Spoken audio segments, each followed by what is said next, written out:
The mother from Luton who's lived in the UK for 22 years and her battle to avoid deportation. Amika Brown, who's moved from Jamaica to Britain, has been told by the Home Office she claimed her citizenship fraudulently. But she says it's the Home Office's own mistake. Katie Ridley takes up the story. Amika's home in Luton is her safe space. Originally from Jamaica, she came to the UK over 2 decades ago. But she recently received a letter from the Home Office threatening to deport her to her home country. I'm thinking, okay, this is a mix-up, and surely if I send my documents over, it would be, sorted quickly. I had an email saying, okay, you've proved your identity, and that was it. But it's going on, it's almost 4 weeks now, and I haven't heard anything, and I can't contact them directly. I don't know how to contact them apart from email, and no one has responded to my email. So, yeah, I'm a little bit confused as to why that letter came to me in the first place. Amika gained her British citizenship in 2019, but the letter states the mother of 3 is living under a false identity.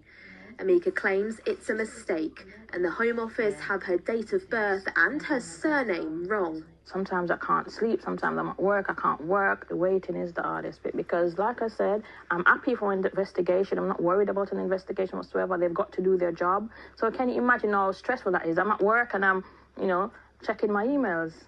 Even in the middle of the night, I'm checking my emails. That's crazy. If I get up to go to the toilet, I'm checking my emails. The Home Office told ITV News they were unable to comment on individual cases. Amika says she's emailed them with the correct documentation, hoping this can be resolved so she can continue to live in the place she calls home. Katie Ridley, ITV News, Luton. All right, my viewers. So what I'm going to do here, I'm going to do an interview with this young lady. She's going to tell me about what is going on with her life and this accused that been cast on into her. So tell me your name and tell me your situation. So I'm Amika Muir, now Brown, because I got married. So I came to the UK in 2002, initially as a visitor. And then years later, I got married and had a child. And Home Office grant me discretionary leave to remain for 6 years. After that 6 years period completed, I got indefinite leave to remain. This was about 2015. After that, then naturalized a few years later. Fast forward to 4 weeks ago, I got a letter in the post, and on the letter, the Home Office stated that I got my naturalization through a false identity. Now, that is completely incorrect. I've only had one identity. The Home Office stated that an incorrect date of birth on the letter, because an incorrect date of birth and my maiden name, which is Muir, was missed off. So they had my first and middle name, but the maiden name was missed off. I responded immediately. They asked to provide supporting documents to prove my identity, which I did. Waited and, they asked for me to respond via email. So I was expecting a swift response. So I waited. After 2 weeks, I didn't get a response. So I went to the media and the story became public. And after 1 week of intensive media outage, the Home Office responded yesterday stating that my British citizenship will no longer be revoked. And that was it. I didn't get an apology. I didn't get an explanation as to why this allegation came about. So I'm still in the darkness as to what happened. So let me ask you, when you get that letter come to you the first time, when you come home and get that letter, what appealed to you? What come to your mind? When I saw the letter, I was thinking, what is going on? Because obviously it's got UK Home Office on the edit paper. So I'm thinking, why is Home Office contacting me? I haven't got any dealings with Home Office, I've been granted indefinite leave for 15 years ago. So I've got no dealings whatsoever with the Home Office.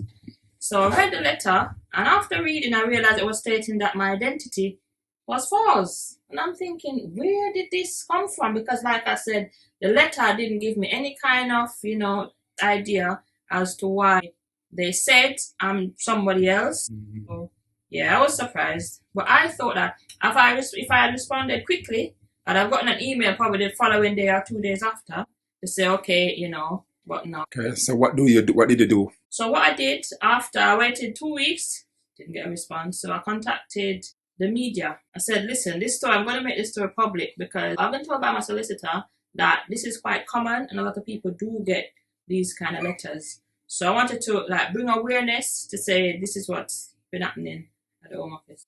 Okay. So did you make any phone call to Home Office, or did you try to call them? Home Office doesn't have a number, you can call them directly. The number that Home Office has is, if you ring them, they're going to tell you haven't got access to Home Office database. Okay. So you won't be able to contact Home Office. Not by phone. Not by phone, and email, they won't even respond to you. So when I send that email, I got an automated response. Nobody even messaged me to say, okay, your case is being looked at. Nothing like that. There's an automated response to say, okay, your email has been received. All right. So when is the first time you start to get contacts back from the Home Office? Yesterday. It was the first contact I got yesterday. First contacts. And the contacts that you get is something that you're happy with? Well, I'm happy because they said, they didn't apologize. They didn't say why they started this investigation in the first place. But they did say that, they won't revoke my citizenship. So I guess that's a result.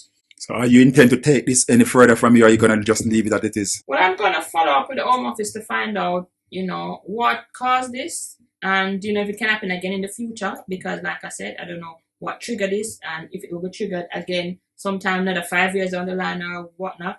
So I'm going to need to get clarification from the Home Office to say why they accuse me wrongfully of false identity.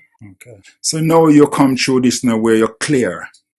I'm sure there's people out there that going through the same thing. So by watching this social media platform and see what you go through, what would you say to somebody who is going through this now or probably been through it and don't know what to do? I would say, because to prove a case, you need evidence, So I'd advise them to, just get as many evidence as possible because I was preparing. My solicitor told me to prepare to get other evidence. So I was in the process of acquiring evidence from Jamaica. That's where I come from, obviously. So like school records, medical records, and any kind of records. That would be helpful to prove your identity. Okay. So the best thing is to do, if you find yourself in the situation, is to get as much evidence to stack up to clear you. My thinking now is what I'm going to do, even though I'm cleared now, I'm still going to get all of them documents and keep it just in case. Okay. Because from my experience, Home Office are incompetent and they do make a lot of mistakes. Yeah. So it's best to have everything prepared, should need be, should they get a letter to say some sort of nonsense. Because like I said, I've got a lot of people contacting me saying, oh, I'm in this similar situation and it's been going on for years.